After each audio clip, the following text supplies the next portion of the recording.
कारगिल का जो युद्ध था, हजारों जो सैनिक थे वो भारत के पोस्ट पर आके बैठ गए पाकिस्तान के, तो क्या ये रॉ का फेल्योर था? फेलियर बिल्कुल नहीं था कि यहाँ पे जितनी हमारे लोगों के नुकसान हुआ या जितनी जाने गई उसके लिए कई लोग जिम्मेवार हैं। हमारे आर्मी के चीफ और वाईपी मलिक, वार चल रहा है और आप पोलैंड चले गए, पोलैंड घूमने चले गए। आप यहाँ मजाक कर रहे हो कि यहाँ पे एक है एएस दौलत, एक है एनएसए ब्रजेश मिश्रा, एक अडवाणी भी।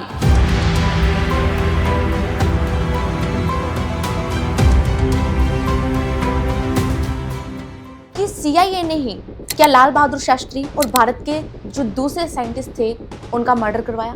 बिल्कुल करवाया, क्योंकि अमेरिका वो कंट्री थी जो कभी नहीं चाहती थी कि इंडिया न्यूक्लियर बम बनाए। हमारे 200 साइंटिस्टों उनको भी मारा, कुछ को बालकोनी से नीचे फेंक दिया, कुछ को सांप से कटवा दिया, कुछ स्विमिंग पूल में स्विम कर रहा था वहाँ पे उसकी डेथ हो गई।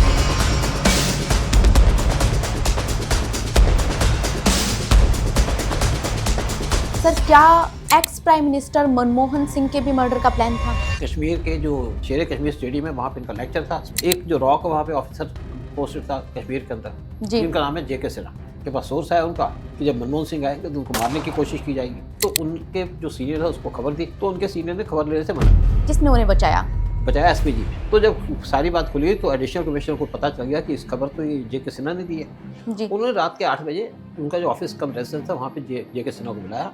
मतलब एक आदमी जिसने मनमोहन सिंह को बचाया, आपने 12 घंटे उसको खड़ा करके रखा। मतलब ये बचाने की सजा मिली उन्हें? ये उसको सजा मिली।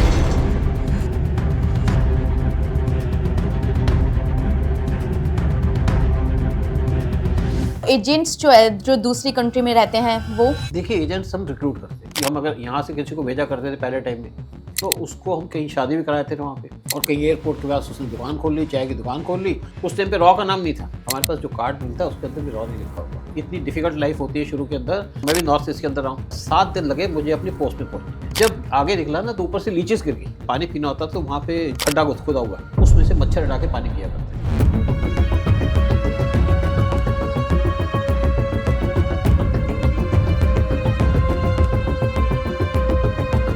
आरन काओ और अजीत डोभाल, आप इन दोनों में क्या सिमिलरिटी और क्या फर्क देखते हैं? काओ की थिंकिंग बहुत ज़्यादा एडवांस थी। वो कहते हैं मैं जब बैठा करता था शाम को, मैं 1 घंटे वर्ल्ड के सिनेरियो को सोचा करता था कि यहाँ पे क्या हो सकता है। काओ का तो कोई मुकाबला नहीं। रॉ के अंदर जो फंक्शन हुआ करता था, वहाँ पे स्टेज पे आते थे, स्टेज अंधेरी होती थी। जब अपने कमरे से निकलते थे तो कोई एम्प्लॉय वहाँ पे कॉरिडोर में आपको दिखेगा।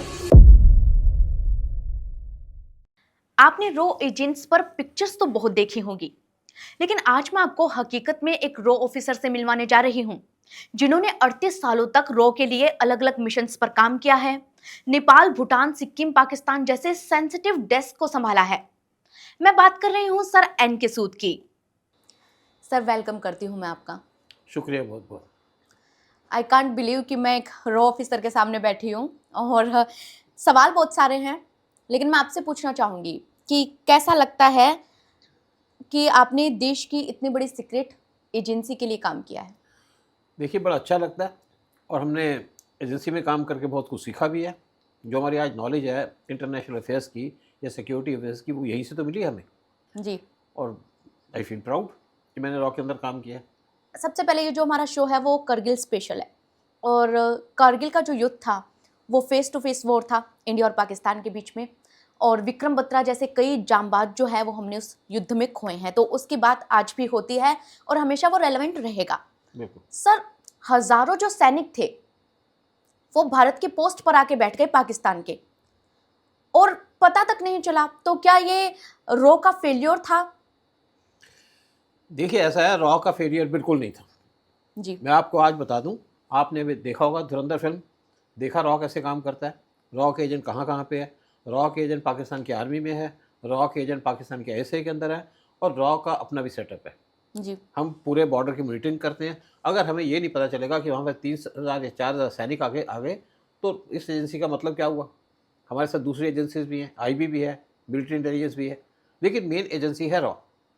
देखिए, होता क्या है कि अगर बॉर्डर पे कोई मूवमेंट होती है आर्मी की पाकिस्तान की तरफ से जी, तो हमारा जो टेक्निकल यूनिट है वो सारी मॉनिटरिंग करता है, सारी उसको खबर आ जाती है कि एक ये फोर्स है उनकी 250 आदमियों की यहाँ से वहाँ शिफ्ट कर रही है, तो सारी की सारी रिपोर्टिंग की जाती है और इन्फॉर्मेशन को टॉप तक पास किया जाता है। और ये खबर पास हुई थी? बिल्कुल पास हुई थी। तो फिर ये खबर मिस ही नहीं हो सकती। आप देखो ना, आपके 3 से 4,000 आदमी वहाँ पे शिफ्ट हुए और ये लोग कहते हैं फेलियर है। फेलियर बिल्कुल नहीं था, ये कोई मान ही नहीं सकता, क्योंकि तो मैंने कहाँ गड़बड़ हुई? गड़बड़ हुई कि जो हमारे टॉप के लोग हैं वो कंप्रोमाइज थे। उन्होंने कोई एक्शन नहीं लिया? एक्शन जानबूझ के नहीं लिया। क्यों? इन्फॉर्मेशन पास की गई थी। मैं आपको एक नाम बता दूं, सी वांगडुस। सी वांगडुस लेह का आदमी है, वहाँ पे पोस्टेड था। तो उसने इन्फॉर्मेशन दे दी कि यहाँ पे पाकिस्तान के लोग चढ़ रहे हैं यहाँ पे कारगिल के ऊपर। सी वांगडूस हमारे एजेंट थे? हमारे एजेंट नहीं, हमारे ऑफिसर थे। ऑफिसर थे। तो उन्होंने 2 बार इन्फॉर्मेशन दी, जब कोई एक्शन नहीं हो तो दिल्ली आ गए। दिल्ली में उनसे कोई मिला ही नहीं और बड़े हताश होकर वापस चले गए। देखिए, जैसे मैंने कहा कि हमारे टेक्निकल के लोग हैं, उनके पास भी इन्फॉर्मेशन थी, नेचुरली बात है। अब आप मैं शुरू में से बात बता दूं, जब हमारे प्राइम मिनिस्टर अटल बिहारी वाजपेयी पाकिस्तान गए थे जी। तो उनकी बड़ी ज़्यादा इज्जत हुई वहाँ पे। और उसी टाइम पे मुशर्रफ ने अपनी जो लोग थे, उनके आर्मी के टीम थे, 5 जो उनके सीनियर लोग थे, उनसे बात की कि हम कारगिल के ऊपर चढ़ जाएंगे, चढ़ाई करेंगे यहाँ पे कारगिल पे। जी। तो उसमें से एक ने कहा भी आप वहाँ जाओगे तो इंडिया रिटेलिएट करेगा। उन्होंने कहा इंडिया रिटेलिएट नहीं करेगा, ज़्यादा सोचते हैं। जी। और यही हुआ। यानी कि जब वाजपेयी का जाने का वहाँ प्लान था, जनवरी में शायद गए थे 1999 में, उससे पहले ही इन्होंने पूरी प्लान कर ली थी। और जैसे वाजपेयी वहाँ से आए, इनके लोग चढ़ने शुरू हो गए। इनिशियली इन्होंने कहा भी हम यहाँ पे अपने मिलिटेंट को भेजेंगे, जी। लेकिन बाद में उन्होंने पॉलिसी को चेंज कर दिया, क्योंकि मिलिटेंट इतने फिट नहीं होते, गोलियाँ चला पाएंगे लेकिन पहाड़ों पर चढ़ने में उनको दिक्कत होगी। तब उन्होंने पश्तून के जो इनके आर्मी के लोग थे उनको भेजा। और जी। रॉ के लोगों ने मेरी बात हुई, उन्होंने कहा पश्तून की आर्मी यहाँ पे ऊपर जा रही है। लेकिन रॉ के जो सीनियर ऑफिसर थे उन्होंने जानबूझ के खबर पे कोई इंटरेस्ट नहीं लिया, जानबूझ के इसको इग्नोर किया। मतलब पता था लेकिन होने दिया गया। बिल्कुल होने दिया गया। देखिए, एक और बात बताऊँ आपको कि इतनी बड़ी अगर मूवमेंट हो, अगर हमें ये नहीं पता चलेगा तो पाकिस्तान तो कभी पे हमारे पे अटैक करते। जब 1971 का वार हुआ था तो इंडिया की जो रॉ की खबर थी कि पाकिस्तान 2 दिसंबर को अटैक करेगा, उनकी एयरफोर्स अटैक करेगी। तो हमारे सारे जो प्लेन थे उनको शिफ्ट कर दिया गया, बैकग्राउंड पे ले गए, जी। साउथ की तरफ शिफ्ट कर दिया। इवन इंदिरा गांधी यहाँ से चली गई। जब अटैक नहीं हुआ तो एयरफोर्स ने कहा भाई आपका तो खबर गलत है। तो आर.एन. काओ ने कहा एक दिन इंतज़ार करो, थोड़ा सा जो कोडिंग डिकोडिंग के अंदर थोड़ी प्रॉब्लम हो सकती है। तो 3 जनवरी उन्होंने दिसंबर को अटैक कर दिया। और अगर ये रॉ की खबर ना होती तो हमारी एयरफोर्स आधी बर्बाद हो जाती। तो कारगिल के अंदर जो कुछ भी हुआ उसकी सारी खबर थी। और एक इंटरेस्टिंग बात यह है, अगर चलो माना कि यहाँ पे कोई खबर नहीं थी, फेलियर था, तो उस टाइम पे जो रॉ के चीफ थे उनको प्रमोट कर दिया गया। रॉ के चीफ को अरविंद दवे थे, रॉ के चीफ, अरविंद दवे। उनको बना दिया गवर्नर एक स्टेट का। और जो यहाँ पे दुल्लत थे, एएस दुल्लत, जिनको आईबी से स्पेशल लाया गया था, जी। उनको बना दिया रॉ का चीफ।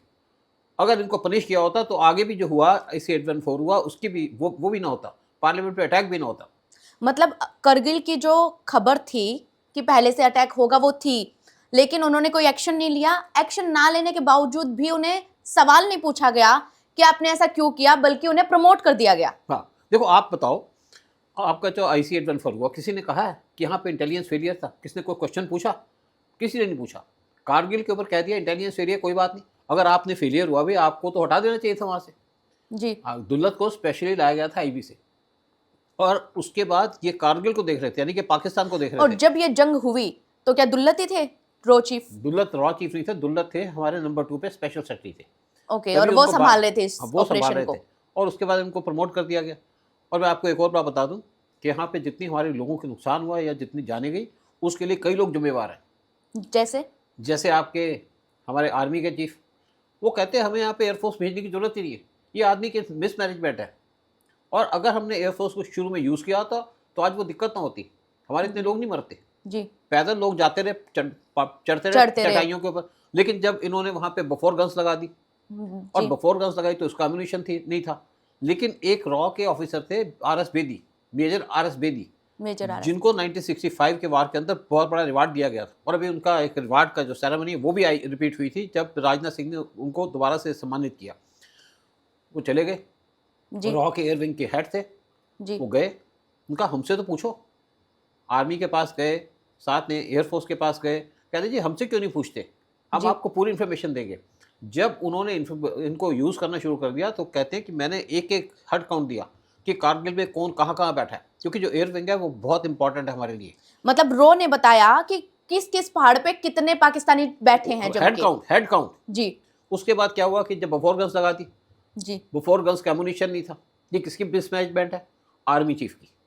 10 दिन का एम्यूनिशन था तो उस टाइम पे इन्फॉर्मेशन भेजी गई, स्पेशली भेजी गई लंदन के अंदर, क्योंकि मेन स्टेशन है हमारा, कि हमें एम्यूनिशन चाहिए। तो नेक्स्ट डे मॉर्निंग में कि भाई हम आपका अपना प्लेन भेजो और प्लेन जाकर लेके जाके सारे एमुनिशन उठा लो। तो जी जब एमुनिशन उठा उसके बाद कारगिल के अंदर बफोर गन्स को यूज़ किया गया और बफोर गन्स के अंदर आपके ऐसी काबिलियत है कि ये ठिकाने पे मार सकती है। बिल्कुल सटीक निशाना इसके अंदर लगाती है। जीपीएस लगा हुआ है। तो जब पाकिस्तान के लोग मरने शुरू हुए तब पाकिस्तान को थोड़ी सी चिंता हुई जी और उसके साथ क्या था कि लोग कहते हैं कि हमने ये कहा था यूएस से कि हमें सैटेलाइट इन्फॉर्मेशन दे दो। यूएस क्यों देगा जब हमारे पास कैपेबिलिटी है, हमने उसको यूज़ नहीं किया। और अगर हमने यूज़ किया तो बहुत से हमारे जो सैनिक मारे गए सैनिक मारे न जाते। इसकी जो मेन जो क्रेडिट जाता है वो जाता है वाईपी मलिक जो थे वहाँ पे आर्मी के चीफ थे, उनको जाता है। फिर जब वार चल रहा उनकी था वजह से इतने सैनिक मारे गए। मारे गए, बिल्कुल बात है। शुरू से इसको यूज़ करना चाहिए था। फिर उसके बाद ये चले गए पोलैंड, 4-5 दिन की घूमने के लिए चले गए, कोई इनकी मीटिंग थी। भई आप वार चल रहा है और आप पोलैंड चले गए? पोलैंड घूमने चले गए। आप यहाँ मज़ाक कर रहे हो कि यहाँ पे? और एक और बात बता दूँ यहाँ पे, बरखा दत्त का कहा गया बरखा दत्त वार ज़ोन में एंटर कर गई थी। हाँ बरखा दत्त वो है जिसके ऊपर कोई विश्वास नहीं करता था शुरू से और उसके साथ एक कश्मीरी था जी जो उसका कैमरा हैंडल कर रहा था। बरखा दत्त के पास सैटेलाइट फ़ोन था। जी किसने परमिशन दी बरखा दत्त को वहाँ पे एंटर करने की? और बरखा दत्त जब फ़ोन पे बात कर रही थी तो उसी टाइम पे जो साथ में एक हमारा एमुनिशन का डिपो था उसमें बम्बार्डमेंट हो गई और पूरा डिस्ट्रॉय हो गया। तो उनकी वजह से इंडिया का कितना नुकसान हुआ। और किसने परमिशन दी? क्योंकि उनके क्लोज रिलेशन थे रॉ के जो नंबर 2 पे थे ए.एस. दुल्लत के साथ। जी आज भी उनकी आप फोटो देख सकते हैं सोशल मीडिया पे ए.एस. दुल्लत की। और वो राहुल गांधी की यात्रा में भी पार्टिसिपेट करते हैं और जेम खाना क्लब के इलेक्शन में पार्टिसिपेट कर रहे थे कि मैं जीत जाऊं तो मेरा कंट्रोल हो जाए यहाँ पे। अगर दुल्लत को कंट्रोल मिलता है जेम खाना क्लब का तो आप सोचिए कि हमारे प्राइम मिनिस्टर को खतरा हो सकता था, उनकी जान को खतरा हो सकता था क्योंकि इनके काफ़ी कनेक्शन है पाकिस्तान के साथ, पाकिस्तान के आईएसए के साथ। और इन्होंने किताब भी लिखी है पाकिस्तान के आईएसए के चीफ के साथ मिल करके। जी ऐसे आदमियों को आपने एक रॉ में घुसेड़ दिया। और एक्चुअली क्या था कि दुल्लत को स्पेशल लाया गया जी रॉ के अंदर ताकि जब रॉ में आएंगे तो इनका पूरा कंट्रोल होगा रॉ के ऊपर भी, साथ में आईबी पे भी। और लाने वाला कौन था? कौन? रॉ ने लाने वाला था ब्रिजेश मिश्रा जो उस टाइम पे एनएसए थे। एनएसए, उस टाइम के एनएसए, जी वो वाजपेयी सरकार में। बिल्कुल बिल्कुल। तो उन्होंने कहीं एक तरफ से गवर्नमेंट के खिलाफ ही काम किया। गवर्नमेंट के खिलाफ वो वाजपेयी को हटाना चाहते थे, अडवाणी को पीएम बनाना चाहते थे। एक ये भी कह सकते हो कि उनकी लड़कियां एक कंपनी में काम करती थी फॉरेन के अंदर जो सोनिया गांधी की कंपनी है। जी कुछ लोग ये भी कहते हैं कि उनके तो सीआईए के साथ कनेक्शन थे। जी तो ये जो सारा कुछ काम हुआ मतलब इंटेलिजेंस फेलियर बिल्कुल नहीं था। और गवर्नमेंट को आज चाहिए कि गवर्नमेंट इसके ऊपर पूरी इंक्वायरी करे, वाइट पेपर निकाले। लेकिन गवर्नमेंट के पास टाइम नहीं है, बहुत से इश्यूज़ पड़े हैं हमारे पास। पुराने निकालेंगे तो आप समझ नहीं पाएंगे कि क्या क्या हमारे पास इशू पड़े हैं। जी तो जो भी कारगिल के अंदर हुआ, हमारे जो कई सौ सैनिक मारे गए उसके अंदर 3-4 लोग पूरे तरीके से इन्वॉल्व हैं। एक हैं ए.एस. दुल्लत, एक हैं एनएसए ब्रिजेश मिश्रा, जी। एक मैं दूसरा तीसरा नाम लूँगा पॉलिटिशियन का यानी कि अडवाणी।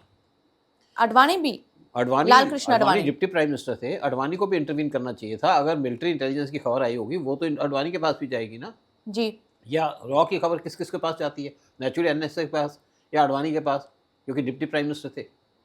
मतलब सर एक तरफ से रो ने खबर दी थी लेकिन नेग्लिजेंसी हुई और उस खबर का कोई इस्तेमाल नहीं किया गया और बाद में किसी की अकाउंटेबिलिटी भी नहीं हुई कि ये जो अटैक कैसे हो गया, क्यों इस इंफॉर्मेशन को यूज नहीं किया गया। तो ये एक तरह से हम कह सकते हैं कि उस वक्त कई लोगों की गलतियां थी। लेकिन मैं ये आपसे पूछना चाहूंगी कि पाकिस्तान को करगिल हासिल करके मिलता क्या? देखिए पहली बात, लोगों की गलतियाँ नहीं थी, ये डेलिबरेटली उन्होंने ये काम किया।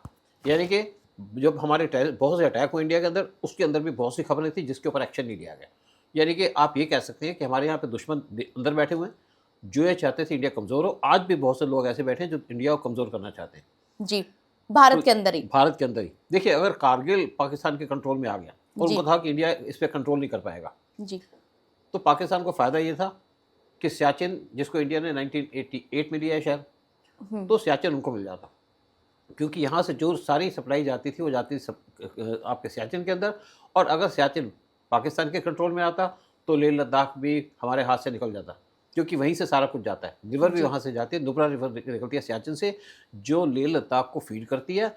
तो आप सोचिए कि हमारा एक तो कारगिल निकल गया, एक हमारा निकल गया लेह, एक निकल गया सियाचिन, जिसको हमने बहुत सी लोगों की जान खो करके उसको कब्जे में किया था। मतलब कारगिल, लेह लद्दाख और सियाचिन बिल्कुल। तीनों चले जाते अगर पाकिस्तान कारगिल जीत जाता तो। बिल्कुल।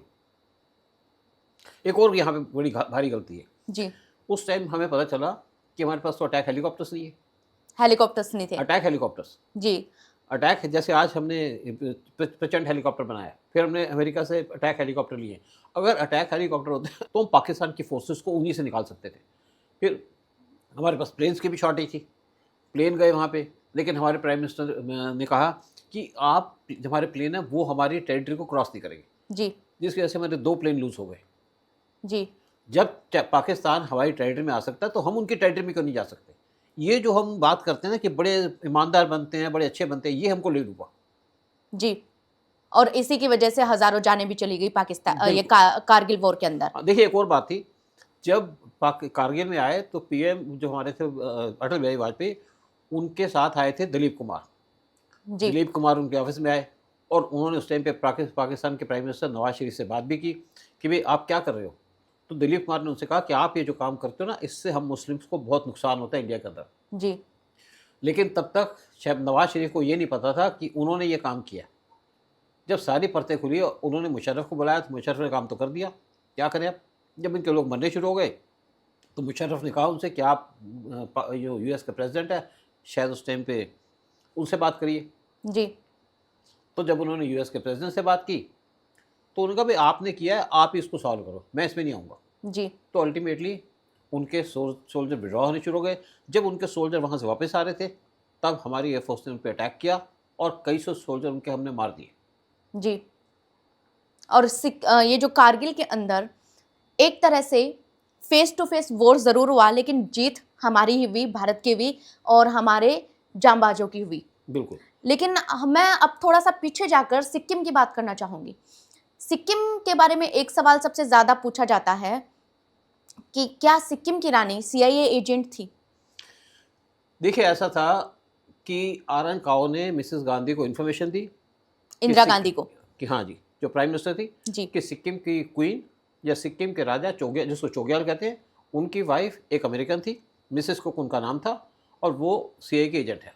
जी, क्योंकि हमेशा हमारे को सीआईए कोशिश कर रहा था इंडिया को तोड़ने की, इंडिया को बर्बाद करने की, और सिक्किम हमारे लिए बड़ा स्ट्रेटेजिक इंपॉर्टेंट जगह थी। जी, तो इंदिरा गांधी ने उनसे पूछा आपका क्या प्लान है? तो काओ जब कोई इन्फॉर्मेशन देते थे, प्लान उनका उसी टाइम पे रेडी भी होता था।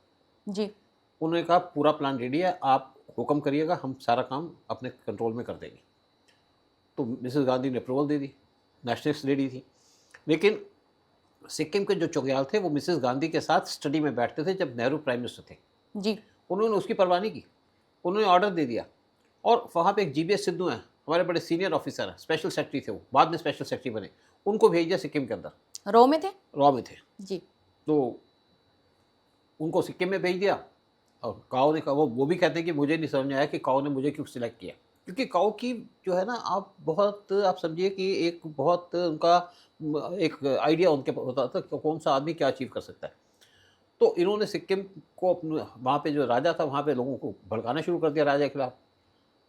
तो वहाँ पे जब डेमोन्स्ट्रेशन होनी शुरू हो गई तो उस टाइम पे इनका जो एक सोल्जर था सिक्किम का, जी। उन्होंने एक खत्री नाम का एक पॉलिटिशियन था, स्टूडेंट लीडर था, उसको भाला मार दिया।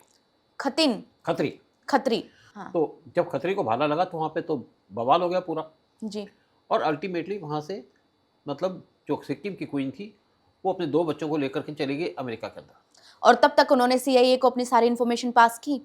नहीं, देखिए इन्फॉर्मेशन का मतलब ये था कि अगर वो राजा वहाँ पे चोग्याल के साथ बैठी रहती तो नेचुरली बात है सिक्किम पे हमें दिक्कत हो जाती, जी, क्योंकि हम कभी नहीं चाहेंगे कि अमेरिका हमारे क्लोज बैठे। हम चाइना को भी अपने एरिया में घुस नहीं देते। तो तभी जो सिक्किम की फॉरेन पॉलिसी थी एवं भूटान की फॉरेन पॉलिसी, उसको इंडिया कंट्रोल करता है, उसको इंडिया हैंडल करता है। जी, तो हमने उसको भागना पड़ा 2 बच्चों को लेकर के।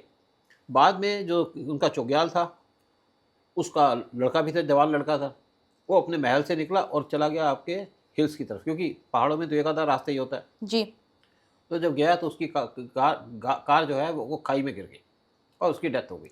सिक्किम के चोग्याल की। उनके जो बेटे थे उनकी कार खाई में गिर गई। हाँ, तो उनका कोई आगे इनहेरिटर भी नहीं था, कि यानी कि उनका कोई आगे लेने वाला भी नहीं था।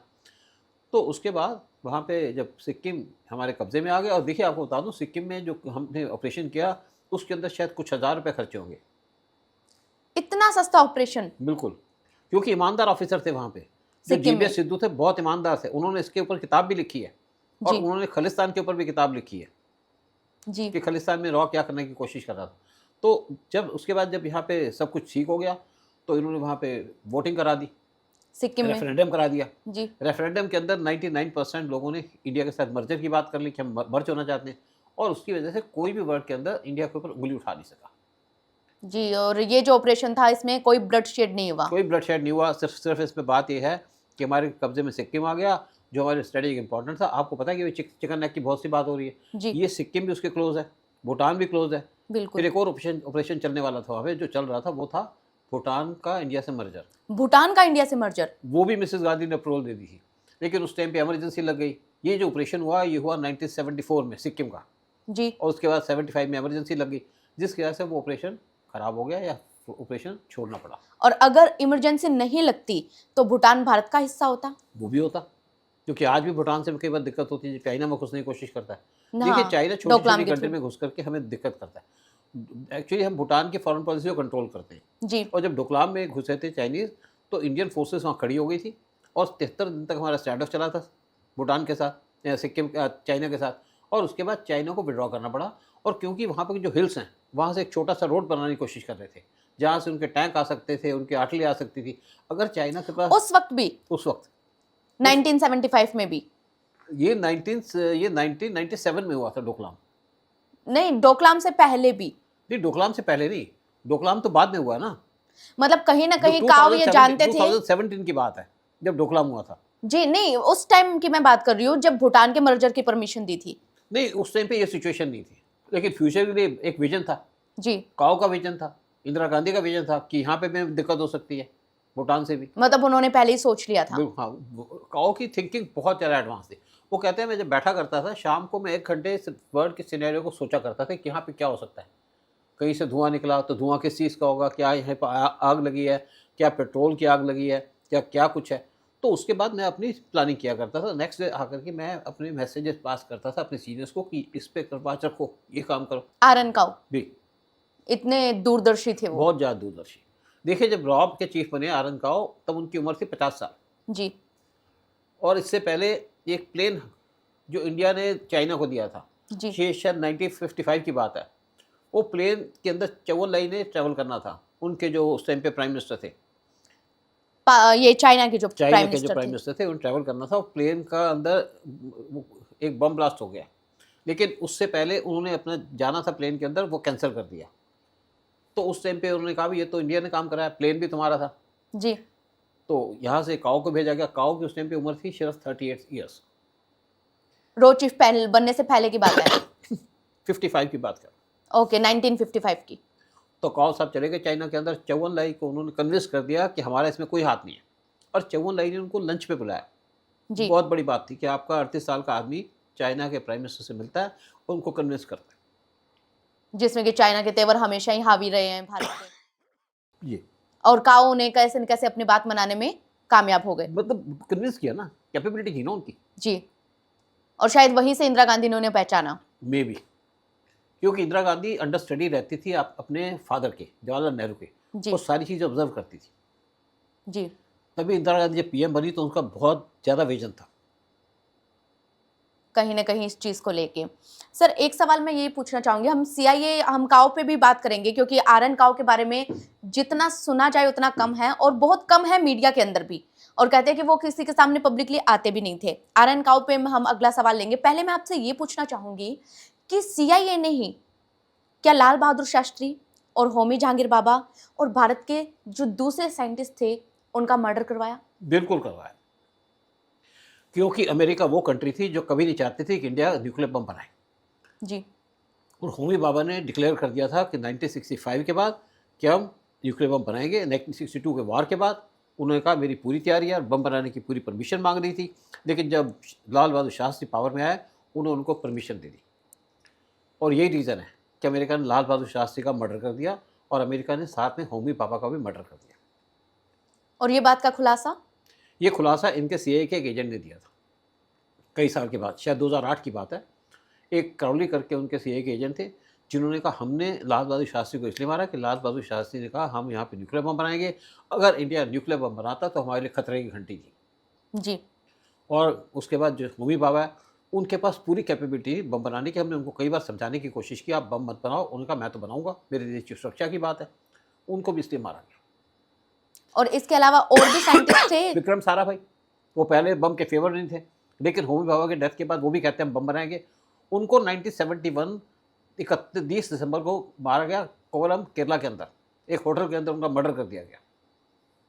और इसके अलावा हमारे 200 साइंटिस्ट हैं, उनको भी मारा है। देखिए, कई हमारे साइंटिस्ट थे जो आपके सोचिए बीच में जा रहा है और उसके बाद में वहाँ पे डेड बॉडी पाई गई। कुछ को बालकोनी से नीचे फेंक दिया, कुछ को सांप से कटवा दिया, कुछ स्विमिंग पूल में स्विम कर रहा था, वहाँ पे उसकी डेथ हो गई। तो सारे के सारे काम किए सीआईए ने। और ऐसे ऐसे करके इंडिया के साइंटिस्ट मरते चले गए। मरते चले गए। हमारे पास सिस्टम कोई नहीं था उनको चेक करने का।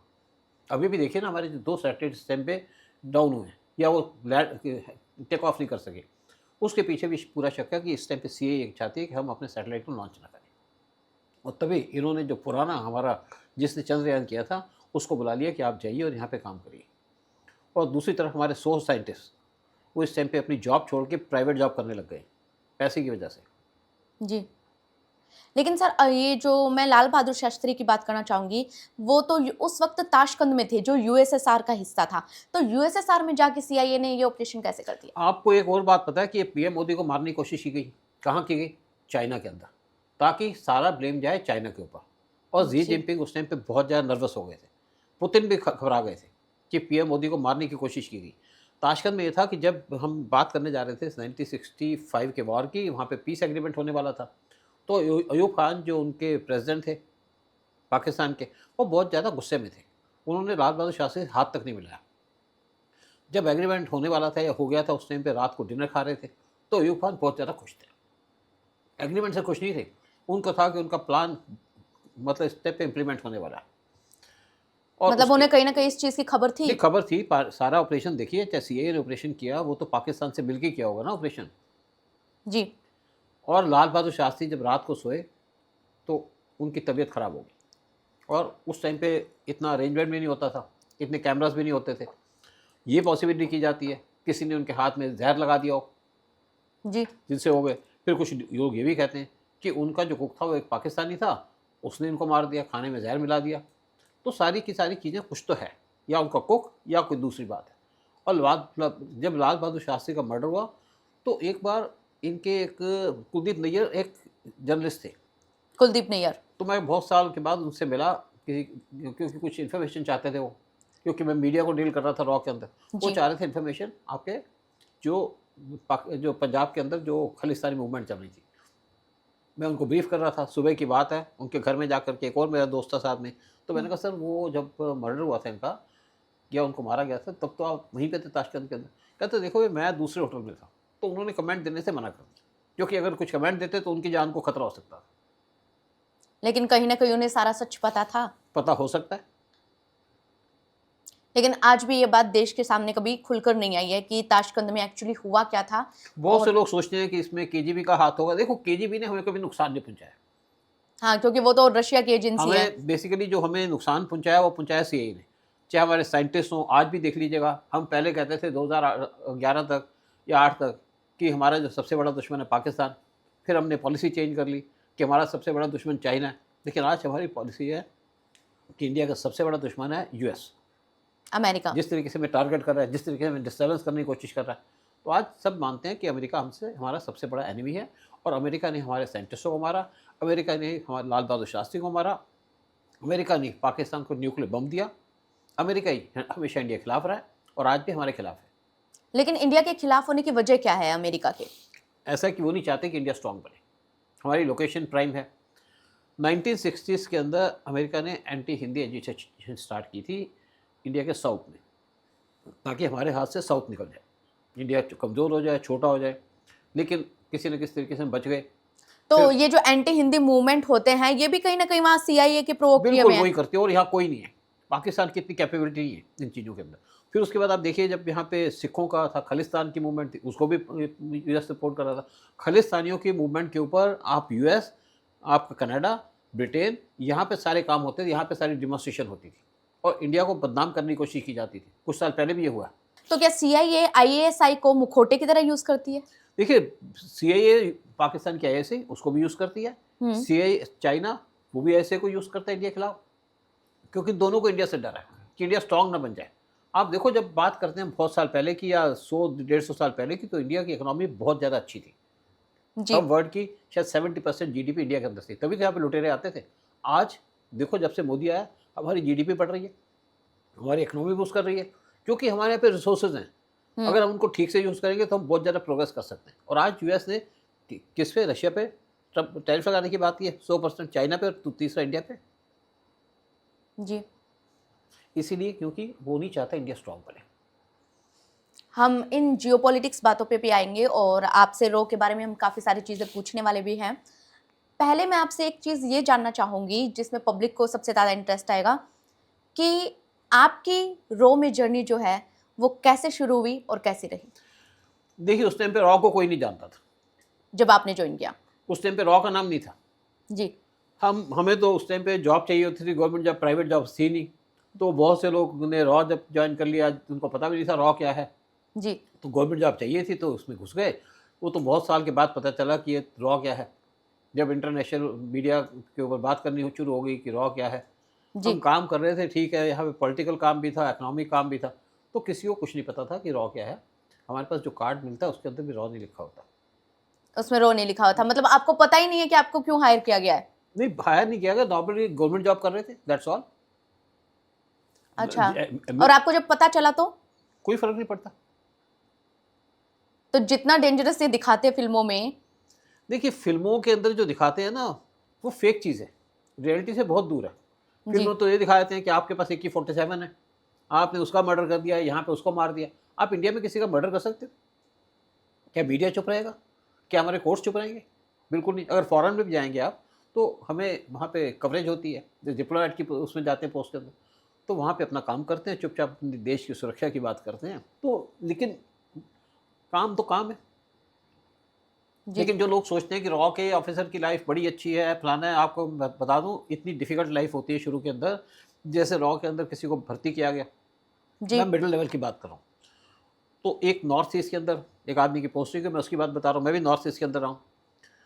वो कहता है कि भाई मैं भर्ती हो गया और मुझे यहाँ से ट्रेन से चला गया, मैं डिब्रूगढ़ के अंदर 60-70 घंटे लगते थे ट्रेन के अंदर। वहाँ जाके एक इनका एयरपोर्ट है, वहाँ पे आर्मी का एयरपोर्ट है, वहाँ पे मेरे को रखा गया 10-15 दिन। और जब मौसम ठीक हुआ तो हमारी फ़्लाइट चलेगी, फ़्लाइट पे जाके एक पर्टिकुलर जगह में हमें ड्रॉप कर दिया गया। जी। तो वहाँ पे एक आदमी आया जो लोकल था वहाँ का, जी। जिसको PSC कहते हैं, यानी कि पोर्टर था। तो वो इनको दे गया और कहता 7 दिन लगे मुझे अपनी पोस्ट में पहुँचने में। 7 पोस्ट पे डेज़, पहुंचने में 7 दिन 7 लगे। दिन लगे। जी। और कहता है रास्ते में क्या था कि MCD के वहाँ पे रेस्ट हाउसेस थे। क्या था, एक कुर्सी होगी, एक छोटा सा चारपाई होगी, एक कंबल होगा, वहाँ पे कहता रात को सोते थे, दिन भर चलते रहते थे। कहता एक जगह जा रहे थे तो मेरे को पोर्टर ने कहा कि आप रुकिए, और मेरे को रोक करके आगे भाग के चला गया। जब आगे निकला ना तो ऊपर से लीचेस गिर गई, लीचेस जो खून लीच, चूसती हाँ। हैं, खून चूसते। कहता ऐसे लगा जैसे बारिश हो रही है। और फिर उसने मुझे कहा कि आ जाओ, जब ड्रॉप होनी बंद हो गई। तो कहता मैं भी भाग के चला गया। जब मैं भागा तो उसके बाद फिर लीचेस गिरनी शुरू हो गई।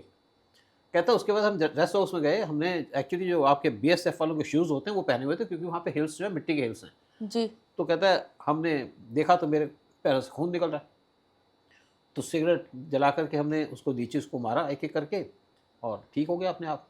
फिर छोटी मोटी दवाई होती है वो लगा ली। उसके बाद अपनी पोस्ट पे पहुँच गए, जिस पोस्ट, एक मुच्चू का पोस्ट है वहाँ पे जगह है, वहाँ पे पहुँच गए। अब वहाँ पे 10-12 घर है जहाँ पे लोकल हैं, उनको ना बात करनी आती है ना कुछ, अनपढ़ से लोग थे। इनकी भी झुग्गी थी वहाँ पे, क्योंकि जी। जैसी उनकी झुग्गी होगी वैसी इनकी होगी ना। तो हाँ, 3-4 वरना ये पता लोग चल थे, जाएगा। 2-3 लोकल हैं, 2-3 दिल्ली से आए हुए हैं। वहाँ पे कहते हैं हम तरसते थे किसी की शक्ल देखने को, हमें दिखता कोई नहीं था, वही 10-12 लोग हमें दिखते थे वहाँ पे। कहता लाइफ बड़ी ख़राब होती है लेकिन फिर भी हम इंजॉय करते थे।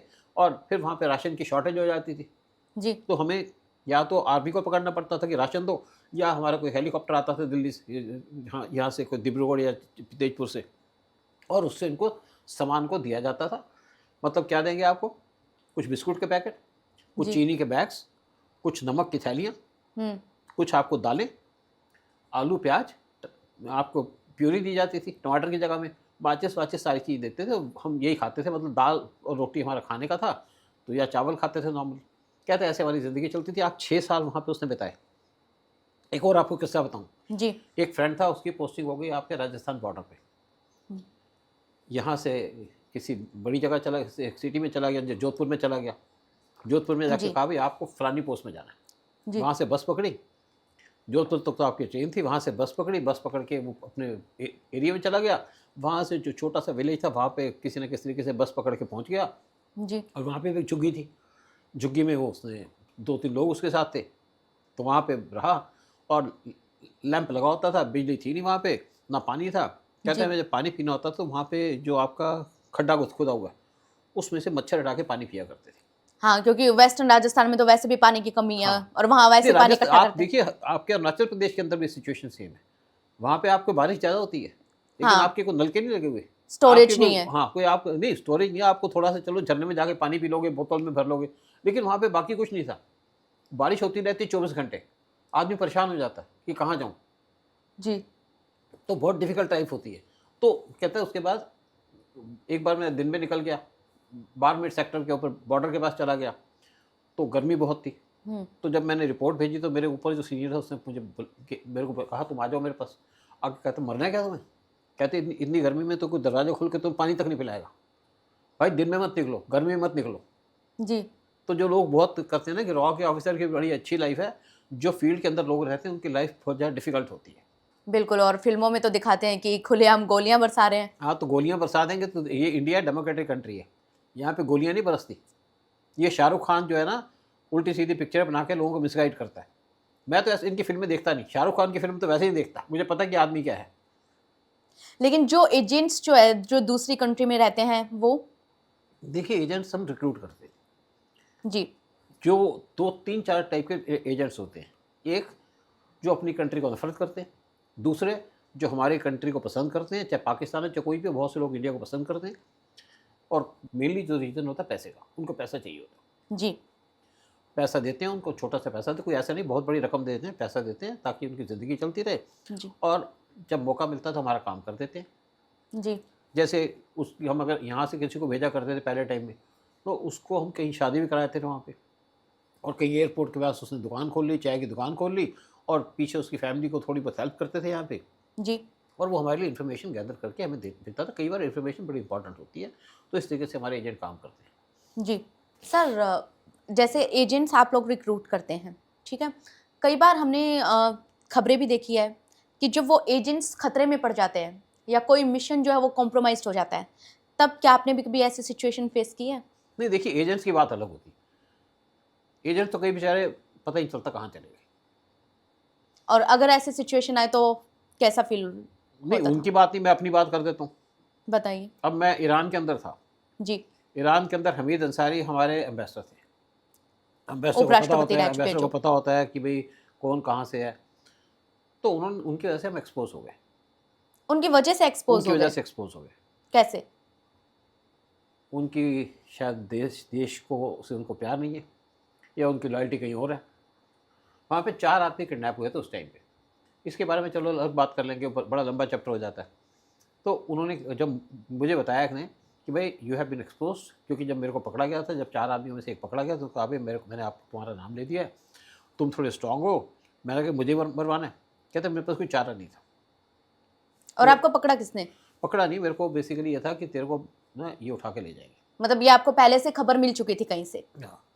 तो उससे पहले एक आदमी जिसको उठा के ले गए थे, उसको अंसारी ने कोई कोशिश नहीं छुड़वाने की। डीबी माथुर उसका नाम है। तो मैंने वहाँ पे अपने जितने फैमिली के लोग थे बाकियों को, उनको बिठा करके ना वहाँ पे डेमोस्ट्रेशन करा दी। डेमोस्ट्रेशन कराई तो इशू थोड़ा सा उठ गया। उसके बाद मैं दिल्ली में फ़ोन किया, एक मेरा जी। दोस्त था उसके साथ फ़ोन किया, कुछ जर्नलिस्ट थे उनके साथ फ़ोन पे बात की। वो भी अपने घर या ऑफिस से नहीं, बाहर जाकर जी। चुपचाप निकल गया, वेश बदल के वहाँ जाके फ़ोन कर दिया, क्योंकि उस टाइम पे मोबाइल तो थे नहीं। जब उनको फ़ोन किया तो एक ने अटल बिहारी वाजपेयी से बात की कि ऐसा-ऐसा हो रहा है कि वहाँ पे रॉ के लोगों को उठाया जा रहा है। तो अटल बिहारी वाजपेयी ने कहा भाई अंसारी तो बड़ा शरीफ आदमी। उसने कहा ये शरीफ होगा, लेकिन आप इस स्थिति में आपको खबर दे रहा हूँ, ये पक्की खबर है। उसने कहा किसने बताया? एक्चुअली अटल बिहारी वाजपेयी मुझे जानते भी थे। आपको जानते थे? मैं कई बार मिला था उनसे। जी। कभी हम इस पे बात करते थे खलिस्तान के ऊपर, पंजाब सिचुएशन वगैरह के ऊपर। जी। और एक्चुअली बड़े नेशनलिस्ट भी थे, सुनते भी थे लोगों को। हुँ। तो उन्होंने जब देखा तो उन्होंने जा कर के नरसिम्हा राव से बात की कि भाई आप कुछ करिए। नरसिम्हा राव ने उस टाइम पे नरसिम्हा राव ने उस टाइम पे तब दिल्ली में वहाँ पे फ़ोन किया एम्बेसडर को, और तब वो डीबी माथुर जेल से बाहर आया। उसने बाहर आते रात को 3 बजे आया, वो 3-4 दिन वो जेल के अंदर रहा। उसने कहा भाई तुम्हारा नाम दे दिया है जी, अब। अगली बारी आपकी। हाँ, तो मैंने कहा कोई बात नहीं। लेकिन ईरानियों के अंदर एक बड़ी अच्छी आदत है, वो आपकी फैमिली को परेशान नहीं करेंगे। हम आज देखते हैं जो ईरान, जो जी, यूएस से लड़ रहा है, वो बात नहीं है। ईरानी अच्छे हैं, तो नेचुरली मेरे को ट्रैक भी किया करते थे। जी, लेकिन मेरी कोई एक्टिविटी नहीं थी जिसको वो ऑब्जेक्शन, जिस पे ऑब्जेक्शन हो, जी, क्योंकि सारे काम बंद कर दिए थे। और वैसे भी हम ईरान के खिलाफ कोई काम नहीं करते थे वहाँ। जी, हमारा काम होता था देश की सुरक्षा, या फिर जो पाकिस्तान काम करता है इंडिया के अंदर, जी, उसको भी होल्ड पे रख लिया था। और जब रात कहीं जाते थे पार्टी के अंदर, तो फैमिली के साथ जाते थे। वो फैमिली को कुछ नहीं करेंगे पाकिस्तान की तरह। पाकिस्तान के तो बदतमीज़ लोग हैं। जी, वो तो आपकी जो लेडी खड़ी है घर के अंदर, उसके बैक पे या किचन के बाहर कपड़े उतार के खड़े हो जाएंगे। उनको तमीज़ बिल्कुल नहीं है। और जी, हमारी गवर्नमेंट कोई काम नहीं करती थी। जी, और मुझे पता था, ना मेरी गवर्नमेंट मेरे को बचाएगी, ना कोई और बचाएगा। जैसे मैं घर से ऑफिस जाता था, मुझे पता है कि हम मारने का तरीका इनका है कि आपके ऊपर गाड़ी चढ़ा देंगे। तो पीछे से जैसे साइड पे गाड़ियाँ खड़ी होती थी, तो मेरी वाइफ ऊपर से देखती रहती थी। मैंने वाइफ को कभी डराया नहीं, कहा भी थोड़ा सा देखना है इसके ऊपर। तो पीछे से मुझे गाड़ी की आवाज़ आती, तो मैं गाड़ियों के साइड पे हो जाता था। जी, आगे मेरा एक दोस्त मिल जाता था, मतलब हम 2-3 लोग पैदल जाया करते थे। क्लाइमेट बड़ा अच्छा था कि चलो घूम भी लेंगे, सारा कुछ हो गया। तो अब वैसे ही पहुँच के घर में फ़ोन करता था कि भई सब कुछ ठीक है। जी, फिर जब निकलता तो वाइफ को कहा था कि 15 मिनट वेट करना, 16 मिनट हो जाए तो तुम ना दिल्ली में फ़ोन कर देना। दिल्ली में कुछ हमारे जर्नलिस्ट दोस्त भी थे, जी, उनको फ़ोन कर देना। फिर जो मेरे कुछ दोस्त हैं उनको फ़ोन कर देना, जी, ताकि, और ये बात बात मैंने फ़ोन पे बता दी, जी, ताकि वो भी फ़ोन पे सुन लें कि हम क्या कर रहे हैं। हुँ, तो उनको डर लगता था कि अगर ये बात इंटरनेशनल मीडिया में आ गई तो ईरान के लिए दिक्कत हो जाएगी। जी, तो कुछ नहीं हुआ, मतलब फिर मैं घर से कभी अकेला निकला नहीं। तो ये चीज़ चलती रहती थी। उसके बाद दिल्ली आया तो मैंने कहा भाई ऐसा है कि मेरे को तो इन्हें उठाना है, तो आप देखिए। तो मुझे पता था मेरा डिपार्टमेंट मेरे लिए कुछ नहीं करेगा, जी, तो मुझे अपने आप खुद सर्वाइव करना है। आपको खुद को खुद बचाना था। तो मैंने खुद को बचाया। फिर मैंने कहा जी मेरे को जल्दी बुला लो। और एक्चुअली क्या था कि मेरे को जो भेजा गया था 2 डायरेक्ट पोस्टिंग थी कि आपको ईरान के बाद एक और जगह भेजेंगे, ठीक है, कोई टफ पोस्टिंग है। और मेरा कुछ काम भी अच्छे किए थे। जी, लेकिन जो हमारे उस टाइम पे चीफ थे, एन नरसिम्हन, हुँ, उन्होंने मेरी पोस्टिंग भी कैंसिल कर दी आगे की। जबकि उसको लिखा गया कि आप रिवार्ड दो। मैंने रॉ के स्टेशन को बजाया, क्योंकि अंसारी रॉ के स्टेशन को बंद करना चाह रहा था, लेकिन रिवार्ड के बजाय मुझे पनिश किया गया नरसिम्हन के द्वारा। ऐसा इनके साथ नहीं, बहुत से लोगों के साथ हुआ। जी, मतलब रॉ के अंदर आप काम कर रहे हो देश के लिए, आपको पनिश किया जाता है, उस चीज़ की सज़ा मिल रही है। सजा मिलती है। तो ये तो अंदर की पॉलिटिक्स हुई। अंदर की पॉलिटिक्स नहीं है, आपके कमज़ोर लोग होते हैं, वो चाहते हैं कि उनका फ़ायदा हो जाए। अगर आपका काऊ के टाइम में कुछ हो जाए तो काऊ आपको वहाँ से उठवा लेगा, सेव कर लेगा। जी, और भी कई ऑफिसर हैं हमारे जो आपको सेव करेंगे, लेकिन कुछ ऐसे लोग हैं जो आपको सेव ही नहीं करेंगे। जैसे कारगिल होता रहा, ये तमाशा देखते रहे। जैसे IC-814 हाईजैक हो गया, ये तमाशा देखते रहे। जैसे पार्लियामेंट पे अटैक हो गया, देखते रहे। सबकी इन्फॉर्मेशन थी। मतलब कहीं न कहीं सिर्फ़ जॉब से काम नहीं होता, आपको देशभक्त होना भी ज़रूरी है। देशभक्त की बात भी नहीं है, आपके पास एक विजन तो हो ना। आप करने क्या आए हो? आप रॉ के चीफ बन के अपने लोगों को मरवा रहे हो, आप देश को नुकसान पहुंचा रहे हो। मैं बड़े बड़ों की बात करता हूँ, जी, रॉ के चीफ्स की बात करता हूँ। होगा किस दिन मैं इनको एक्सपोज करूंगा, कौन कौन से ऐसे लोग थे जिन्होंने देश को लूटा है। सर फिलहाल हम आरएन काओ और अजीत डोभाल की बात कर लेते हैं। आरएन काओ और अजीत डोभाल इन दोनों को ही बेस्ट माना जाता है। आप इन दोनों में क्या सिमिलैरिटी और क्या फ़र्क देखते हैं? दोनों के अंदर एक सिमिलरिटी है कि दोनों नेशनलिस्ट थे, दोनों नॉन करप्ट। देशभक्त और ईमानदार। लेकिन देखिए, टाइम डिफरेंट है। जी, जब आरएन काओ रॉ के चीफ बने तो 600 आदमी थे रॉ के अंदर, जी, और उन्होंने उनको ही खड़ा करके रॉ के पाकिस्तान के टुकड़े करवा दिए। सिर्फ पाकिस्तान के टुकड़े नहीं कराए, उन्होंने सिक्किम को इंडिया से मर्ज करा दिया। उसके बाद उन्होंने सियाचिन को इंडिया कंट्रोल में ले लिया।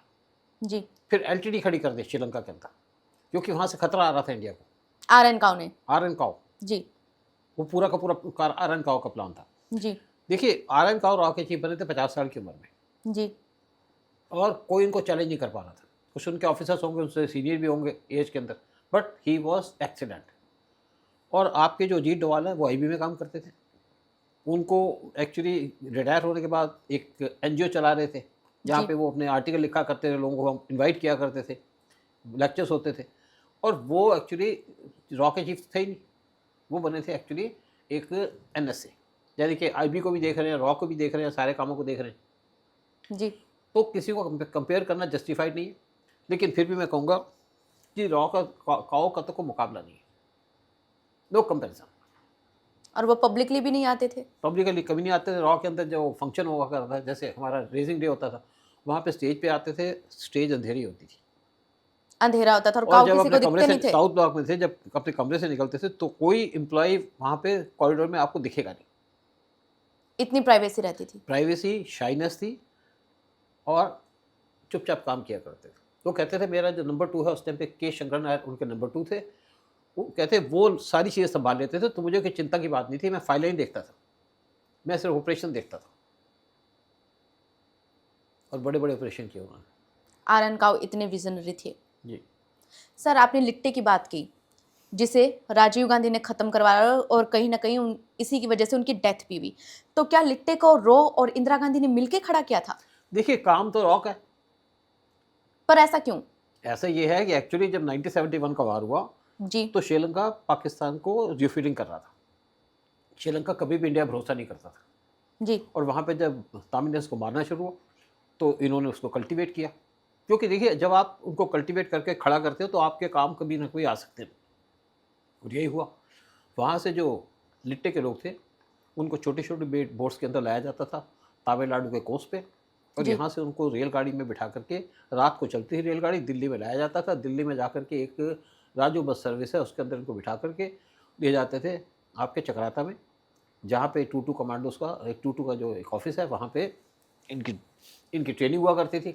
चक्राता में इनकी ट्रेनिंग होती थी। जी। और उसके बाद इनको दोबारा वापस भेज दिया जाता था।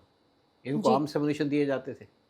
और ये एक बहुत इम्पोर्टेंट फोर्स है हमारे लिए। एक हिंदू टेररिस्ट ग्रुप था और इसका जो हेड था प्रभाकरण, वो था क्रिश्चियन। जी, लेकिन मंदिर जाता था, रामायण पढ़ी है, गीता पढ़ी हुई है, और जी, गीता पढ़ता भी था। हिंदुस्तान से प्यार था, हिंदुस्तान को बहुत प्यार से देखा करता था। आपको याद होगा जब तमिलनाडु के नए चीफ मिनिस्टर विजय ये बने यहाँ पे चीफ मिनिस्टर, तो इन्होंने प्रभाकरण को श्रद्धांजलि दी, जी, क्योंकि दोनों क्रिश्चियन हैं।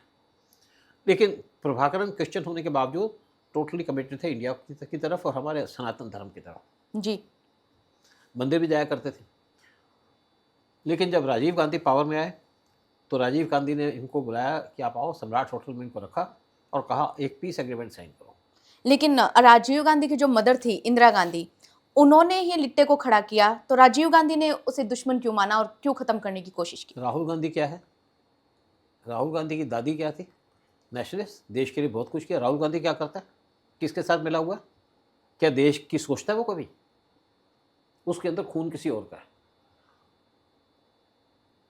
सोनिया गांधी का है। सोनिया गांधी जब 1968 में राजीव गांधी से शादी हुई थी, होता क्या है, जब भी आपके इंपॉर्टेंट लोग जाते हैं फॉरेन कंट्री के अंदर, तो उनकी एजेंसी उन पर पूरी वॉच रखती है। जब राजीव गांधी वहाँ थे तो सोनिया गांधी को देखा और उनको अट्रैक्शन हो गई और सोनिया गांधी से शादी करना चाहते थे। तो इन्होंने भी जो है ना उसको डेवलप कर लिया था सोनिया गांधी को, कि आप शादी करो, हम आपकी शादी करा देंगे। और साथ में टास्क दे दिया कि आप जाइए इसरो के ऑफिस के अंदर। और ये कुछ दिन के बाद इसरो के ऑफिस पे चली गई। क्या करना है आप तो चाय कॉफ़ी बांटती हो, इसरो कैसे क्या लेना, आप कोई साइंटिस्ट हो। उसके बाद से हमारे इसरो के लोग मरने शुरू हो गए थे। मैं नहीं कह रहा, सोनिया गांधी कहा थे। आप मुझे सोनिया गांधी की एक चीज़ बता दो कि सोनिया गांधी ने कहाँ पे देश के बारे में सोचा है।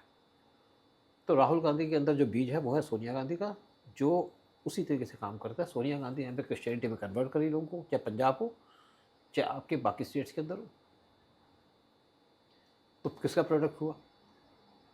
लेकिन राजीव गांधी का एक एडवाइज़र था जो डून बॉय था, रतन सागर, आईपीएस ऑफिसर था, आईबी में काम करता था। उसको स्पेशली भेजा गया कि तुम जाओ राजीव गांधी से बात करो। एक एम के नारायणन थे आईबी के, जो बाद में एनएसए बने थे। जी, कहा जाओ दोस्ती करो।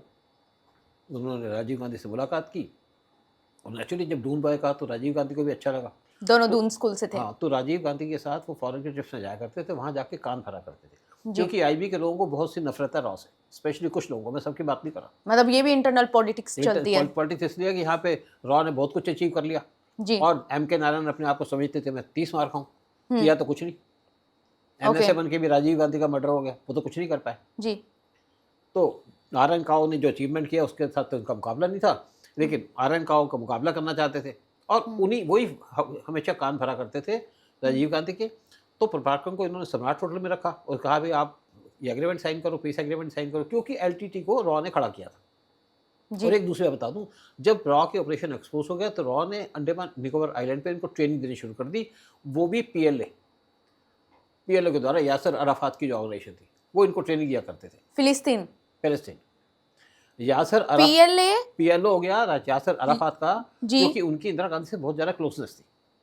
और वो लिट्टे को ट्रेनिंग दिया करते थे। उनके लोग लिट्टे को ट्रेनिंग दिया करते थे, यानी कि हमने काम को शिफ्ट कर दिया, और वो जी भी अंडमान निकोबार आइलैंड पे। और बाद में अपनी इन्होंने इनकम भी जनरेट करनी शुरू कर दी थी। कुछ इनके चिप्स हैं जो फॉरेन के अंदर बिका करते थे, मोबाइल के चिप्स जो होते थे, जी आर्म्स आते थे इनके पास। लेकिन राजीव गांधी ने जब इनसे जब से साइन करा लिए तो ये वापस चले गए, अदरवाइज उनको 10 दिन तक शायद रखा होगा सम्राट होटल के अंदर, प्रभाकरण को। प्रभाकरण को। जब वापस चले गए तो इन्होंने वहाँ पे कमांडो भेज दिए, जी और जब हमारे एयर कमांडो गए तो एक तरफ एलटीटी और एक तरफ आपकी श्रीलंकन फोर्स नेवी गोलियां बरसानी शुरू कर दी। और हमारे ज़्यादातर जो थे सोल्जर थे, मुझे नहीं पता कि 1000 होंगे, 1500 होंगे, 2000 होंगे, वो हवा में मारे गए। और ज़्यादातर जो भेजे गए वो सिख भेजे गए, क्योंकि राजीव गांधी सिखों से नफरत करते थे अपनी जी माँ के मर्डर की वजह से। और जब सारा कुछ फेल हो गया तो आपको याद होगा राजीव गांधी एक बार गए थे श्रीलंका के अंदर, तो एक श्रीलंकन आर्मी के एक जो था उनको जो गार्ड ऑफ ऑनर दे रहा था, उसने बट से इनके सिर पे अटैक किया था, हमला किया था। इतने नफरत करते थे आपके श्रीलंका के लोग राजीव गांधी से।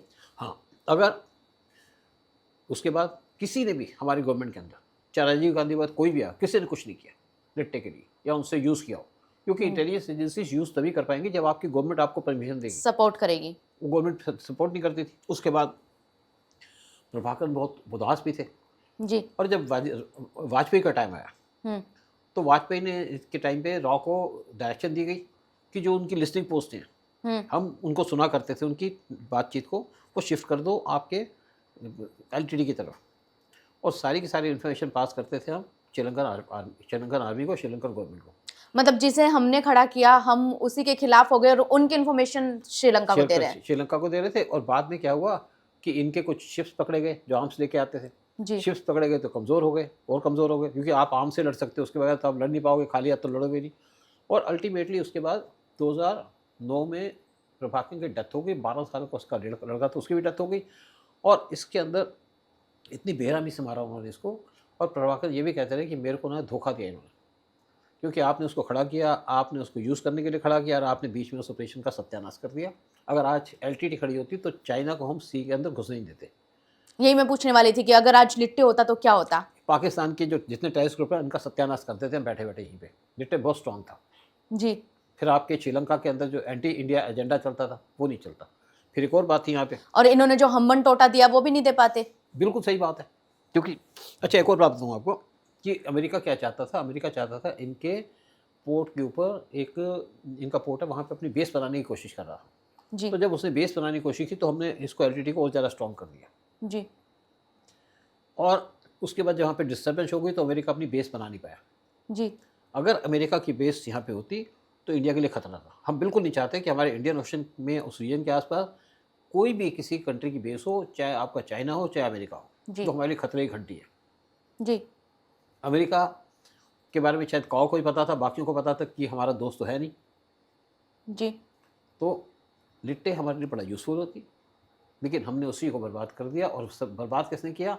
जिसने उसको रेस किया उसी के बेटे ने उसको बर्बाद किया। और 1991 में जब ये मद्रास में गए थे, जी साउथ में गए थे राजीव गांधी, तो सामने से एक लड़की आई, वेरी ब्लैक, काली थी बिल्कुल, लेकिन बड़ी अट्रैक्टिव थी। जी और अट्रैक्टिव इसलिए भी थी कि पूरी सच के आई थी।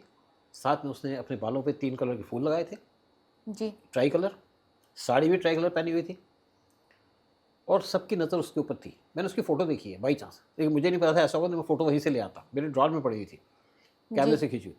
तो जैसे राजीव आई तो राजीव गांधी की सिक्योरिटी ने उसको मना कर दिया, लेकिन राजीव गांधी ने कहा इसको आने दो। और जैसे राजीव गांधी के पास आई, झुकी और राजीव गांधी के पैर को टच किया, बम ब्लास्ट हो गया, राजीव गांधी के टुकड़े हो गए, चिथड़े निकल गए उसके, और वो भी मर गई। तो इस तरह से मतलब कहीं ना कहीं लिट्टे ने अपना बदला भी लिया। बदला भी लिया। ये भी है आपकी बात, तुमने हमारे प्राइम मिनिस्टर को मारा तो कोई उसके साथ सिंपैथी भी नहीं थी, शायद प्रभाकर की गलती भी थी, लेकिन करे भी क्या। जी आप उसके लोगों को मरवा रहे हो, उनके लोगों को के बारे में इंफॉर्मेशन दे रहे हो। हम्म, तो राजीव गांधी नाकाम प्राइम मिनिस्टर था। जी सिर्फ अपनी फैमिली या जैसे इनकी सोनिया गांधी के रिश्तेदार आए, उनको लक्षद्वीप आइलैंड के अंदर ले गया एयरक्राफ्ट कैरियर लेकर के, जी मजे करने के लिए। आप अपनी सिक्योरिटी भी लूज़ कर रहे हो, अपनी इन्फॉर्मेशन को भी लूज़ कर रहे हो, और आप फॉरेन के लोगों को अपने एयरक्राफ्ट कैरियर में सवारी दे रहे हो। ठीक है सर, अगला सवाल मैं आपसे ये पूछना चाहूंगी कि किस विदेशी खुफिया एजेंसी ने रो को सबसे कड़ी टक्कर दी है? देखिए, हमारा टक्कर तो वो देगा जो हमारा दुश्मन होगा। जी तो हमारा तो सिर्फ आईएसआई दुश्मन है, और आईएसआई से ज़्यादा जो हमें अंदर से उसको सपोर्ट करने वाले मैंने हैं, जो आईएसआई को सपोर्ट करते थे। आपको एक भी याद होगा कि कुछ हमारे लोगों ने कहा था कि पीएम मोदी से कि आप पाकिस्तान से बात करो। इससे बड़ा दुश्मन का इंडिया का कोई नहीं होगा, जो हमारी कंट्री में टेररिस्ट एक्टिविटी कर रहा है, और उसको हम कहते हैं कि ये कहते हैं हमारे उनसे बात करो। हमारी पॉलिसी है कि पाकिस्तान टेररिज्म बंद करेगा तो ही हम उससे बात करेंगे। फिर किससे बात करें? क्या पाकिस्तान की आर्मी से बात करें? उनके आर्मी चीफ से बात करें? क्या उनके प्राइम मिनिस्टर शहबाज शरीफ से बात करें, जिनकी कोई वक़्त ही नहीं है? हाँ, नवाज शरीफ होते तो उनसे बात करते। सर, आपने आईएसआई के वर्किंग पैटर्न को भी देखा है? हाँ, देखा है थोड़ा। क्या बताएंगे आप उसके बारे में? उनका एक मेन जो एजेंडा है वो है टेररिज्म, टेरर फैलाना। इंडिया एक ईजी टारगेट है, वहाँ पे टेरर फैला देते हैं, वहाँ पे टेररिज्म करते हैं। बाकी जब उनके ऊपर कुछ अटैक होता है तो बिखर जाते हैं। अब वहाँ पे अननोन गनमैन भी मारे जा रहे हैं। इनके आईएसआई ने क्या कर लिया, जिसको हमारे दुल्ला साहब कहते थे ISI is the best in the world, क्योंकि आप उसको सपोर्ट करते हैं। जब आप पाकिस्तान के अंदर टोटल डिस्टर्बेंसेस है, तो कहाँ है आईएसआई? और आईएसआई के जो पाले हुए कुत्ते हैं, उनको कौन मार रहा है ये भी नहीं पता उनको। 50 से ज़्यादा टेररिस्ट मारे गए पाकिस्तान के अंदर पिछले 2 साल के अंदर। सर, क्या ex prime minister Manmohan Singh के भी मर्डर का प्लान था? बिल्कुल मारने की कोशिश की गई थी उनको। देखिए, लेकिन ऐसा क्यों, उन्हें मारने की कोशिश क्यों की गई थी? वो और ये देश को नुकसान पहुंचा रहा है, इनके लिए कोई टारगेट नहीं है। देखिए, बात ये थी 2004 में प्राइम मिनिस्टर बने हमारे मई के अंदर, और इन्होंने प्लान बनाया नवंबर 2014 में कश्मीर जाने का। कश्मीर के जो शेर कश्मीर स्टेडियम है, वहाँ पे इनका लेक्चर था, स्पीच थी, वहाँ पे लोगों को इकट्ठा करना था, मनमोहन सिंह की। मनमोहन सिंह की। तो एक जो रॉ का वहाँ पे ऑफिसर पोस्टेड था कश्मीर के अंदर, जी जिनका नाम है जेके सिन्हा। जेके सिन्हा। उन्होंने के पास सोर्स आया उनका कि जब मनमोहन सिंह आएंगे तो उनको मारने की कोशिश की जाएगी। जी तो उससे भाई खबर पक्की है? कहता है जी बिल्कुल पक्की है। तो उनके जो सीनियर था उसको खबर दी कि भाई ऐसे ऐसे उनको मारने की कोशिश की है। तो उनके सीनियर ने खबर लेने से मना कर दिया, क्योंकि यहाँ पे कुछ ऐसे लोग हैं जो स्पाइनलेस हैं। वो चुप बैठ के फिर सोर्स आया कि सर खबर पक्की है, उसको मारने की कोशिश की जाएगी, आप कुछ करो। ये उसके ऊपर चले गए, जो डीसी बैठे थे जम्मू वहाँ पे श्रीनगर के अंदर, उनको जी। खबर दे दी। उनके भी हाथ पैर फूल गए। जी फिर जब सोर्स थर्ड टाइम आया तो इन्होंने कहा जी अब ना मैं जाता हूँ एडिशनल कमिश्नर के पास। तो एडिशनल कमिश्नर के पास गए, उनके पीए ने मिलने से मना कर दिया, जी क्योंकि फील्ड ऑफिसर थे ये। तो उसके बाद किसने कहा भाई आप जाके एसपीजी को खबर दे दो। इन्होंने एसपीजी के ऑफिस में जाके खबर दे दी। जो एजेंट था।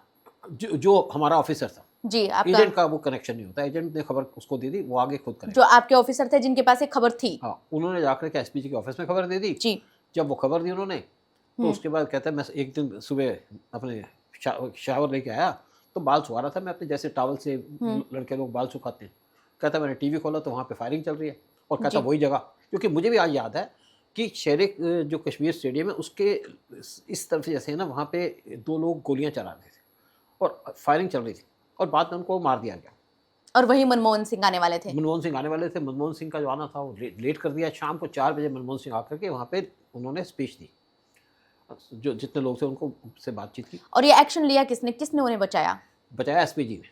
एसपीजी ने। तो एसपीजी ने जाकर के रॉ के हेडक्वार्टर में खबर दी कि ये जो मनमोहन सिंह को मारने की खबर थी ये रॉ के ऑफिसर ने दी। जी तो जब रॉ के हेडक्वार्टर से पूछा गया तो उनको तो पता नहीं था। उन्होंने जम्मू से पूछा, जम्मू में कमिश्नर उसको कुछ पता ही नहीं था। उन्होंने एडिशनल कमिश्नर जो श्रीनगर के अंदर बैठा उससे बात की। तो जब सारी बात खुली तो एडिशनल कमिश्नर को पता चल गया कि इस खबर तो ये जेके सिन्हा ने दी है। जी उन्होंने रात के 8 बजे उनका जो ऑफिस कम रेजिडेंस था वहाँ पे जेके सिन्हा को बुलाया। कहते आपने ये जो खबर दी है मुझे क्यों नहीं दी? कहता सर मैं आपके पास भी आया था, मैं उसके पास भी गया, उसके पास भी गया, किसने खबर ली नहीं, तो अल्टीमेटली मैं एसपीजी के पास चला गया। कहते ठीक है वेट करो इधर। तो रात को 8 बजे उससे बात करके अपने कमरे में चले गए, और जहाँ पे उसको खड़ा था बरामदे के अंदर, ना वहाँ पे कुर्सी, ना वहाँ पे दरी, कुछ भी नहीं था। तो रात तक खड़ा रहा और सुबह 8 बजे अपने कमरे से निकले, कहते अब जाओ। मतलब एक आदमी जिसने मनमोहन सिंह को बचाया, आपने 12 घंटे उसको खड़ा करके रखा, मतलब ये बचाने की सजा मिली ये उन्हें। उसको सजा मिली। एक्चुअली क्या हुआ कि मेरे साथ वो नॉर्थ ईस्ट में काम करता था मेरे साथ, तो जी। मैंने उससे, मैं जनरली बात होती थी, मैंने कहा जो भी खबर हो तो जरूर पास ऑन हो, वेरीफाई बाद में हो जाएगी, बट खबर को रोकना मत। जी। तो कहता सर आपने जो कहा था वो मैंने किया, तो मुझे एक बात बताओ कि क्या मुझे आईपीएम मिल रहा है? मैंने कहा भाई मैंने तो नहीं सुना तेरा नाम आईपीएम के अंदर या तेरे को पुलिस मेडल के अंदर। तो मैंने कहा तो ऐसा कर, क्या फिर उसकी पोस्टिंग थी, मैंने कहा तुझे मिलना होता तो तेरे को भेजते लंदन वाशिंगटन, तेरे को तो बड़ी बेकार सी जगह सी क्लास स्टेशन में भेज रहे हैं। जी। तो मैंने कहा तो एक राणा बनर्जी है स्पेशल सेक्रेटरी, उनसे जाके मिल, उनसे बात कर। जी। कहता सर उनका पीएस तो मुझे मिल नहीं देगा। हम्म। मैंने कहा उसके पीएस से कहना कि मैंने भेजा और बात कर, नहीं होगा तो मैं चलूँगा तेरे साथ। जी। तो मैंने कहा पाकिस्तान के एक्सपर्ट है, तो इनसे जाके मिला, उसने बताया कि सर मेरे को सूद ने कहा है और मैं आपसे मिल रहा हूँ, तो ऐसे ऐसे खबर थी। उसने कहा अच्छा अच्छा तुमने खबर दी थी। उनको मनमोहन सिंह कहा करता था पाकिस्तानी पंडित, राणा बनर्जी को आईएएस ऑफिसर थे, जी। लेकिन उनको बाद में चीफ नहीं बनाया, क्योंकि चीफ बनाने के लिए इनको एक दूसरे आदमी चाहिए जो आपके चमचागिरी करें या आपके एजेंडे पे काम करें।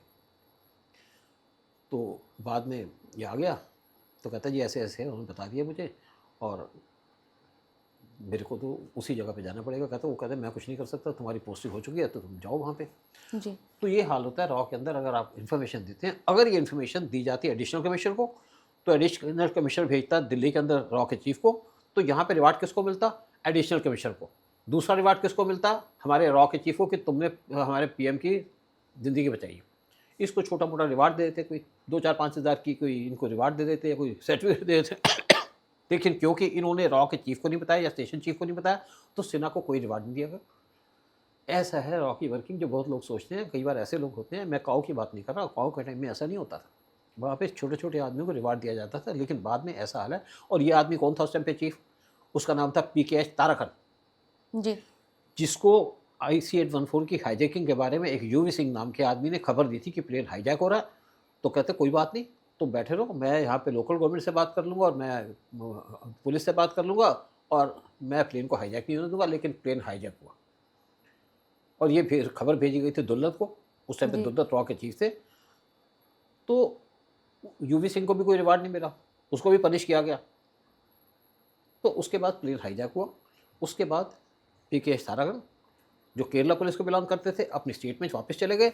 फिर जब यहाँ पे मनमोहन सिंह की गवर्नमेंट आई, तो उनको बुला के रॉ का चीफ बना दिया गया। जब आप रॉ को ऐसे इस तरीके से ट्रीट करोगे, यहाँ पे करप्ट लोगों को बिठाओगे, इनकम्पिटेंट लोगों को यहाँ पे सीट पे बिठाओगे, तो बर्बाद तो होगा ना हिंदुस्तान, रॉ को भी नुकसान होगा।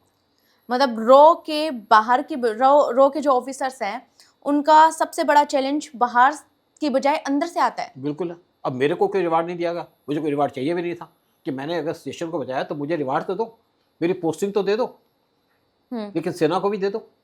सेना ने जो काम किया, तो गवर्नमेंट को चाहिए कि आज दोबारा से एक पूरी इंक्वायरी करें और जो सेना है उसको भी रिवार्ड दिया जाए। मुझे भी कोई कंपनसेशन दे दो, मैं पैसे की बात नहीं कर रहा, रिकॉग्नाइज तो करो। फिर जिसने IC-814 की हाईजैकिंग की खबर दी उसको भी दो, और फिर जिसने आप पार्लियामेंट के अटैक की खबर दी उसको भी कंपनसेट करो, उसको भी पनिश किया गया था। इतनी बड़ी बड़ी इंसिडेंट होगी जिसके अंदर रॉ के जो सीनियर्स हैं उनकी पूरी रिस्पॉन्सिबिलिटी थी इस खबर के बारे में। उन्होंने कोई एक्शन नहीं लेकर के बहुत नुकसान करा है। फिर एक और आदमी की बात कर रहा हूँ, GK नागर उसका नाम है, ये कश्मीर में पोस्टेड था।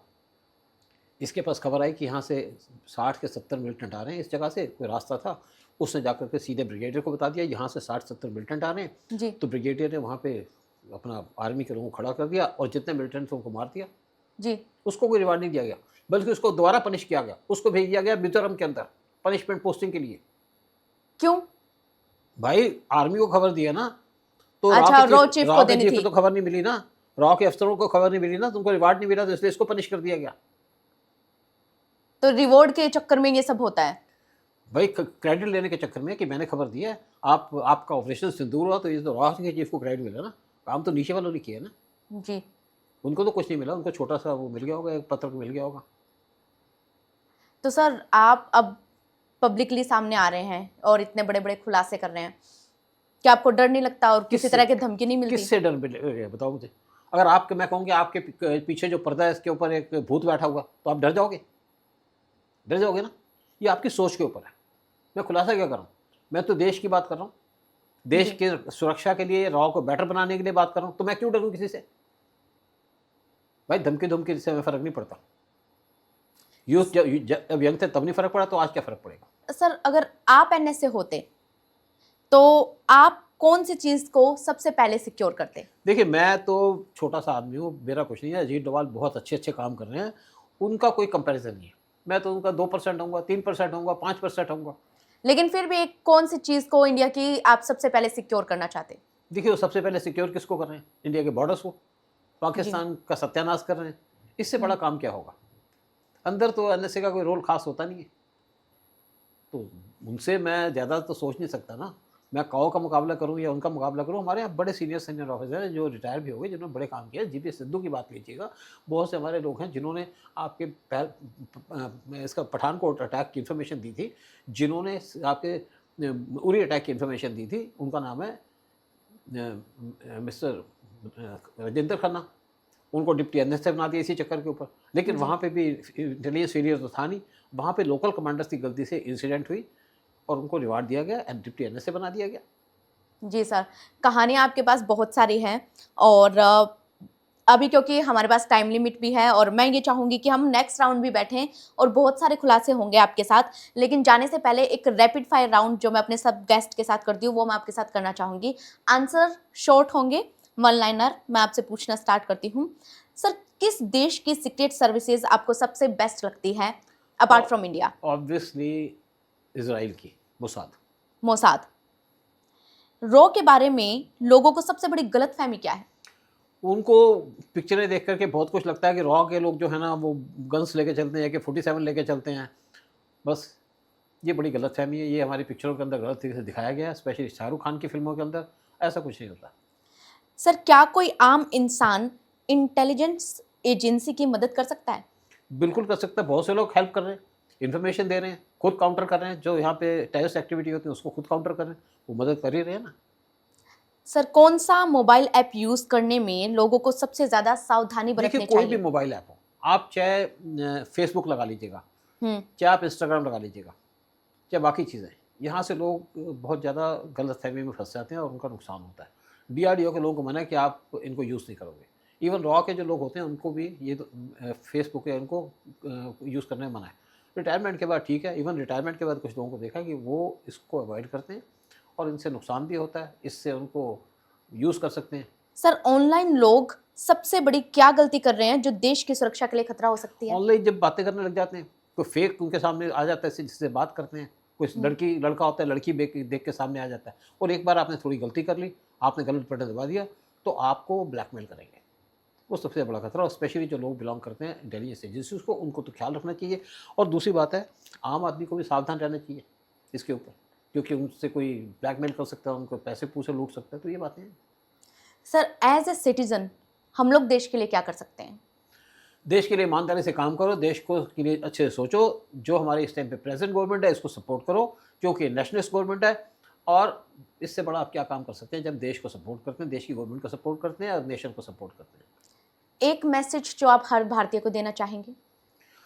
भाई, देश अपना है, देश का ख्याल रखो, देश की सेवा करो और देश के ऊपर क्वेश्चन उठाना बंद कर दो। अब मोदी अगर फॉरेन कंट्री में जाते हैं, जैसे अब 3 कंट्री के अंदर गए अटलांटिक ओशन के अंदर, तो पीएम मोदी बड़े-बड़े काम करने गए थे। इंडोनेशिया के अंदर गए थे पीएम मोदी, उनका सवांग पोर्ट ले लिया। और साथ में जो ऑस्ट्रेलिया के अंदर गए थे या न्यूजीलैंड के अंदर गए थे, न्यूजीलैंड के अंदर उन्होंने एफटी एग्रीमेंट साइन कर लिया और ऑस्ट्रेलिया से ले लिया उनका यूरेनियम। साथ में एक और ऑस्ट्रेलिया से काम का, आप फिजी को डिफेंस एग्रीमेंट करो, साइन करो। और फिजी लोकेटेड है पैसिफिक ओशन के अंदर, और यहाँ पे 13 कंट्रीज़ हैं जहाँ पे चाइना अपनी प्रेजेंस बनाना चाहता है, और उसको डिफेंस एग्रीमेंट करके इन्होंने चाइना को बहुत भारी झटका दे दिया है। और पीएम मोदी का विजन, उसका तो कोई मुकाबला नहीं है। एक मैसेज उन लोगों के लिए जो सीक्रेट सर्विसेज और इंटेलिजेंस में अपना करियर बनाना चाहते हैं?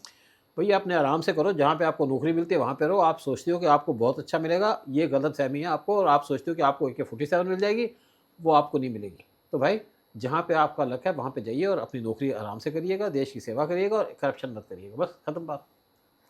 Thank you so much sir हमारे साथ आने के लिए। उम्मीद है कि कई अलग-अलग मुद्दों पर हम फिर बात करेंगे, फिर चर्चा करेंगे। Sure. और आपने जो भी देश के लिए किया, 38 सालों तक आपने देश के लिए काम किया है, उसके लिए मैं हमारी टीम की तरफ से और हमारी पब्लिक की तरफ से, जो 8 लाख लोग हमारे हैं, आपको सैल्यूट करती हूँ सर। अरे कुछ नहीं, मैंने कोई ऐसा काम नहीं किया, लोग बहुत बड़े बड़े काम करते हैं देश के लिए। तो ये थे हमारे साथ एनके सूद सर। उम्मीद है कि ये कन्वर्सेशन आपको बहुत पसंद आई होगी। इसी तरह की अगली कहानी के साथ, अगले पॉडकास्ट के साथ, नए चेहरे के साथ हम आपको फिर से मिलेंगे। दोस्तों, ये पॉडकास्ट आपको कैसा लगा हमें कमेंट सेक्शन में बताना बिल्कुल ना भूलिएगा। हम मिलेंगे आपको किसी नए चेहरे के साथ, तब तक के लिए धन्यवाद।